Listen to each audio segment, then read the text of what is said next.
Okay, I don't need that open.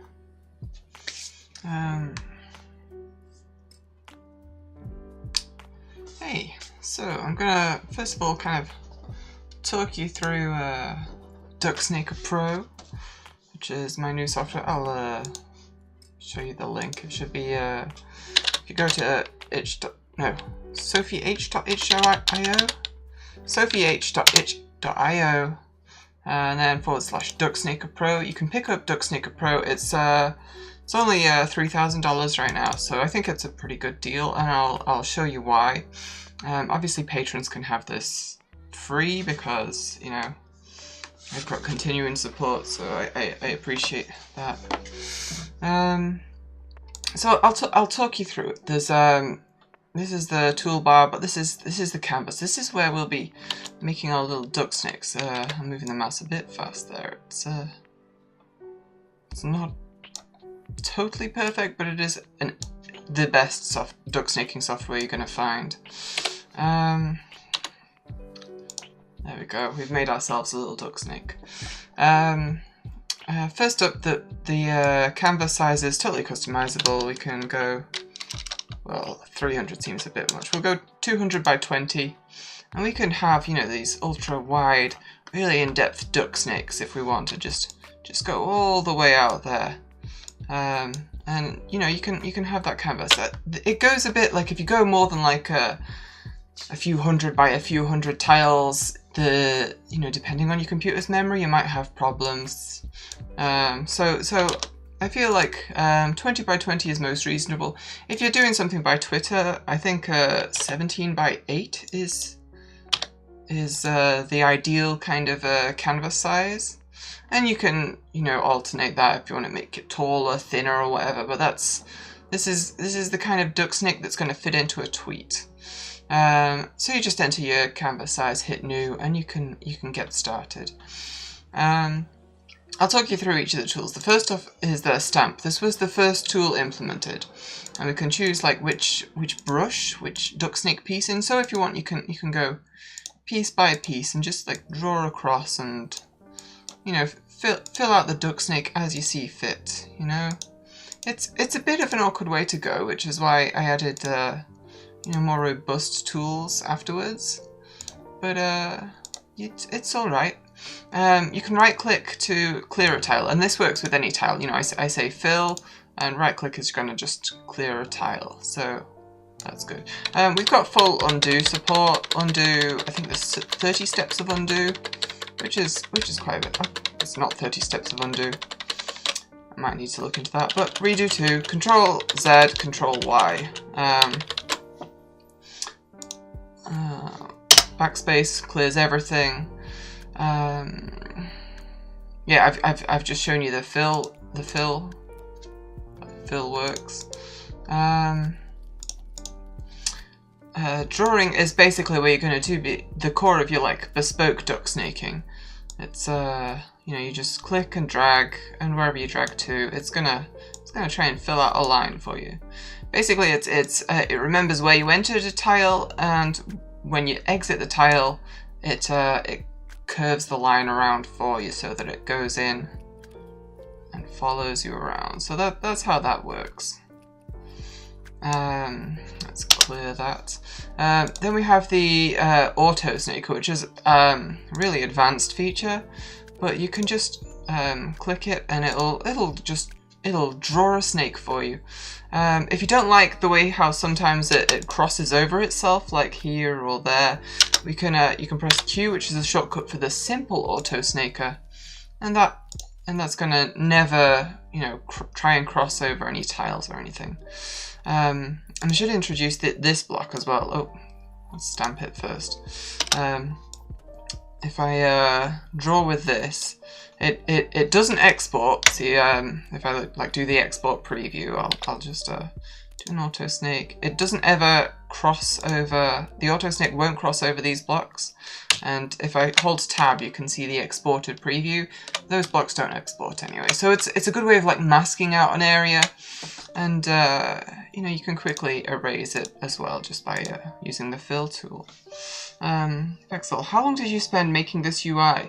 You know, a few months, I reckon. Maybe pushing a year and a half. I don't know. I mean, it's good. You know, it's pretty robust, I think. Oh yeah, I should talk you through the navigations. There's mouse wheel to zoom.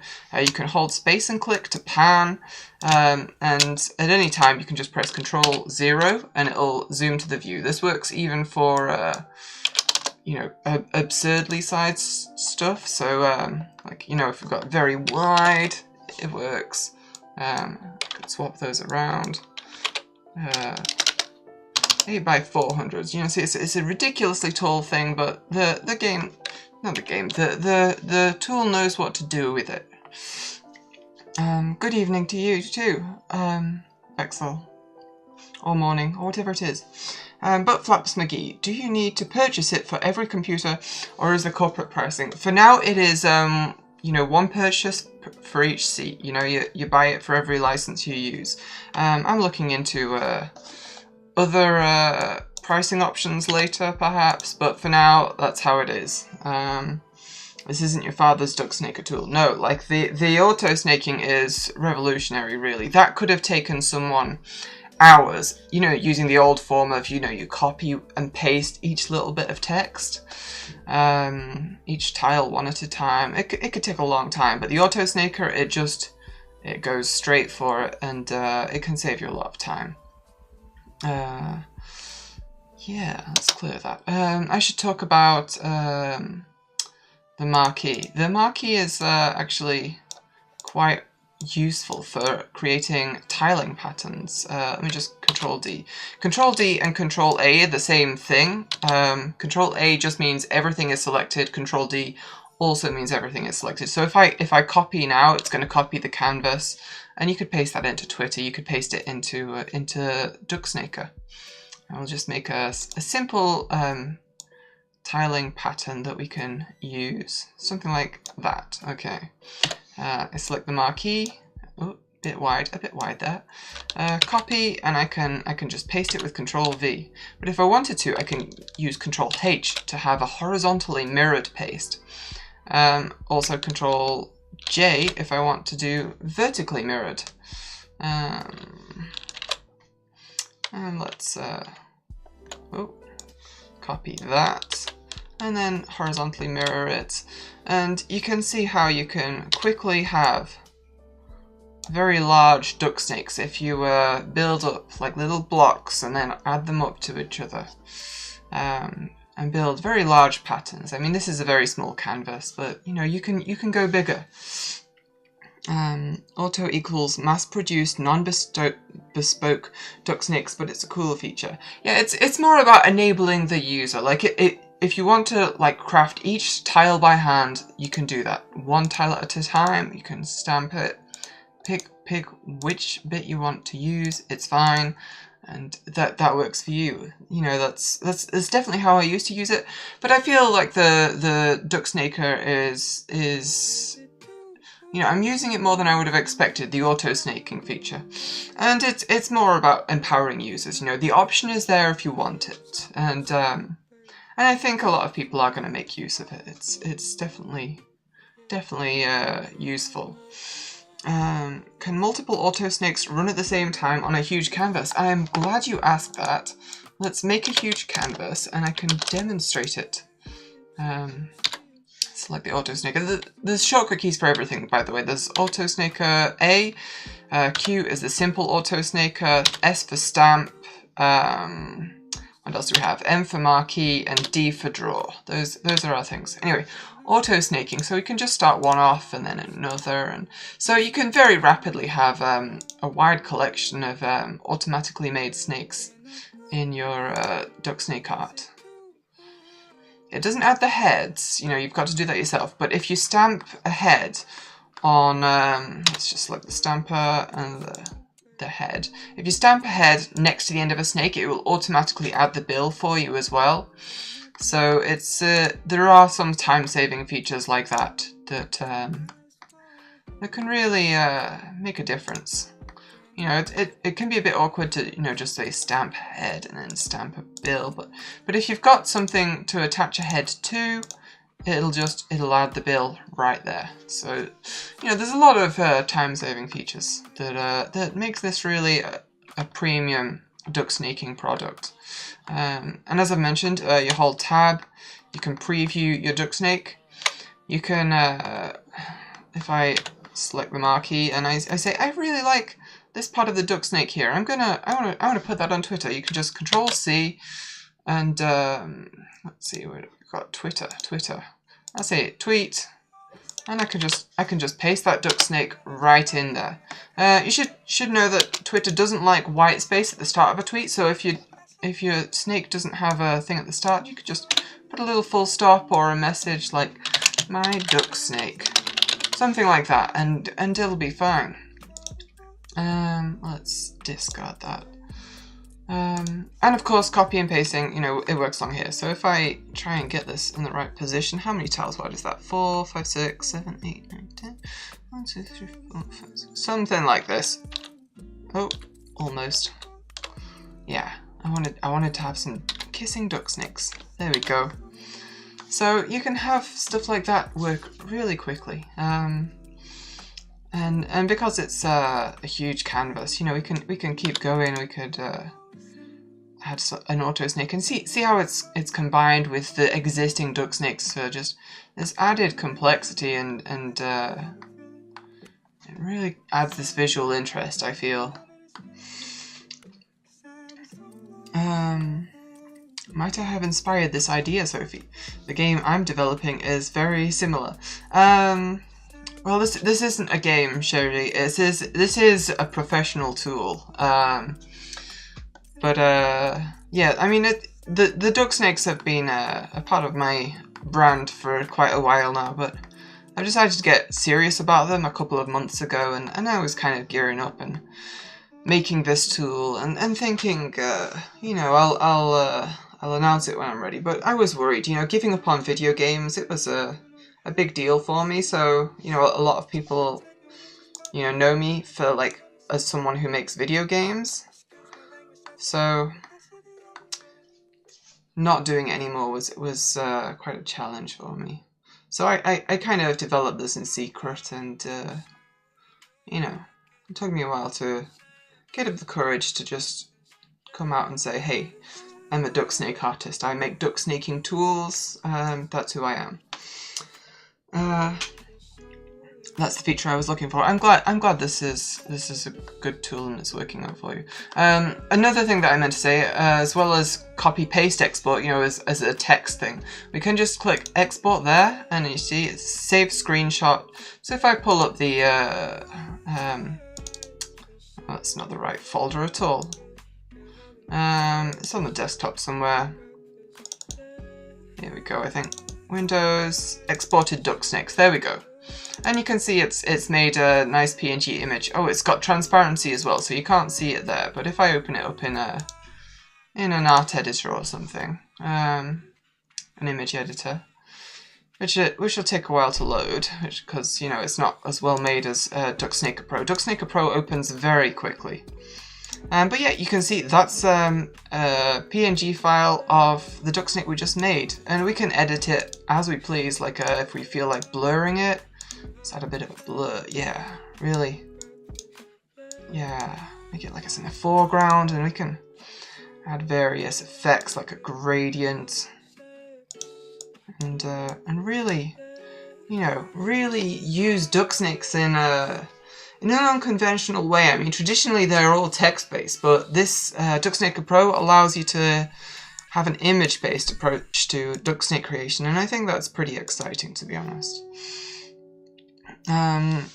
We all support your move to the ultimate form of expression. Thank you. I mean, duck snakes have been pretty maligned, and especially by Twitter. You know, like a lot of these characters, they count as 2 characters. So when they doubled the Twitter character count, they specifically targeted duck snakes so that they wouldn't be increased. Like they really didn't want longer duck snakes. So there's been a lot of pushback against duck snake art over the years, and you know, it's difficult as a duck snake artist, but you know, I feel like good tools like this and you know, people making really good duck snakes, it's going to change people's minds about it. They're going to realize it's, you know, really a valuable art form. So yeah, I've got to get ready for holiday shenanigans. Good luck with your new direction. Thanks, Vexel. Good. I hope you have a nice holiday. Is your future output going to be 100% duck snakes, or are you going to branch out in other Unicode cryptids in the future? I don't know. I'll see where it follows me. Like with quitting video games, it was you know, like I feel like I just tried to convince myself I'd liked video games, and I didn't in the end. But I don't know, we'll see. Like right now, I definitely do like duck snakes, but if there comes a time when I feel like duck snakes aren't for me, you know, I'll pass the torch to some other duck snake artist, someone who's really feeling it in their soul. But hopefully I'll be making duck snakes for many years to come. Many years. Have you gotten any pushback from the Ducksnake community for adding the auto Ducksnake feature? I feel like a lot of Ducksnakers value the handmade approach. It's definitely a thing, and like I say, I've definitely always did things by hand myself. Oh, there we go. But there's the thing, like it's an option, and you know, I've seen this with other tools, you know, like yeah, add some like procedural element, and the thing is, it always enables new people into the community. They can make art, and you know, it's lowering barriers to entry. And you know, maybe there's kids and they're doing some what some might think is bad duck snake art with auto-generated duck snakes. But some of those kids are gonna like see the other tools, like this stamp tool, and they're gonna think, wow, I want to do like each tile by hand. I'm going to make the perfect bespoke duck snakes. And I think that's valuable. You know, those are artists who wouldn't be making those kinds of duck snakes if it wasn't for the low barrier to entry. So I think it's worth including. I always felt that scarves are your signature thing. Will you see this Will we see this personal touch on your application? No, like I feel like duck snakes are for everyone, and I don't want to spoil this with like gimmicks or just like in jokes or anything. Duck snakes should be for everyone. So yeah, and you know, if I wanted to add a scarf or whatever, I can export the image and I can draw the scarves on myself. That's always an option. Let's check the help and see if there's anything I've missed here. I think I've gone through all of the tools, all of this. Oh yeah, you don't need to hold space to pan. You can use the middle mouse. That's just a little extra. Talked about the various copy and paste functions, exporting. Yeah, I think that is the full explanation of duck snakes. So we'll make like a new duck snake just for Twitter right now. I'll go 8 by 17, and I think we'll make a nice little tall duck snake for Twitter. We'll auto snake a bit. We'll just have like a bit of randomness in the excitement. Now, as you can see, sometimes auto-generated duck snakes aren't always going to work. Like, there's nowhere for me to put a head on this duck snake. So what I'm going to do is go to draw mode. I'm gonna clear this. I can draw an end there, and I can also just put like a tail off there, and you know, just tweak it a little, and we'll stamp a head right there. So there's one duck snake. Although I'm seeing there's not really anywhere, like if I'm doing a hand-drawn duck snake, there's not really anywhere for it to pass through to the lower half. You know, it can't cross over these curved parts, so I'm gonna make a few more changes. You know, everything, like even with the auto-snaked areas, everything's bespoke. You know, everything is gonna work on its own way, so you know, you can always customize it There you go. See, so that's where my my duck snake is going to pass through. And I think, what do we reckon? Something like, oh, bit of a shaky mouse there. Then we'll squiggle it. I like a good squiggle. Now we'll stamp a head on here, and I'll draw the bill on myself when I paste it to Twitter. Like, it can go out a bit just beyond the borders there, and I think that should add some extra interest for the viewer. So how am I going to go about this? What do we reckon? Like a bit of a... Like, I love these little curls that you can do. You know, just go in around itself. It's make use of the space, you know, and really really get those squiggles into. The squiggles are good. I like a good squiggle in my duck snakes. So there we go. I think that's reasonable. I mean, we do have some blank space there, but to be honest, that's not too big a deal. I mean, I do appreciate a very tight-knit, no blank space duck snake, but it can be a lot of extra work. So so we're going to stick with this as it is now. Like, I'll show you the process. We just Control-C to copy it. I'll bring up my thread where I was just tweeting about this. We'll just see what if there's a reply to it here. There we go. So I'll just reply to this and paste in the duck snake we just made. Now, as you can see, it needs a bit of work. Oh dear, I've got my dimensions a bit wrong, so we've got to clear out a couple of spaces, which is actually really fortunate that I had all that blank space in there. So now we've got a perfectly spaced, maximum efficiency Twitter duck snake that's using every character. See, 0 characters remaining. That worked out quite nicely. And then we'll send a tweet. Your tweet has been sent. And as you can see, it's looking quite fine. It's looking quite fine. Our little duck snakes are in the tweet, and it's all working out grand. So that's DucksnakerPRO. Again, sophieH.itch.io/ducksnaker, and it's only $3,000, $2,999.95. But again, it's free to patrons. So if you go to my Patreon, you can pick it up there. I'll just answer some questions, and then I think we'll call this explanation done. Oh no, there are no questions. That's it. Goodbye, left kidney. I'm not sure I understand, but thank you anyway. So yeah, I'll say thanks for checking out DucksnakerPRO. I really hope you purchase. It's I think this is a very reasonable price considering what it is. So I'll say thanks, goodbye, and happy duck snaking.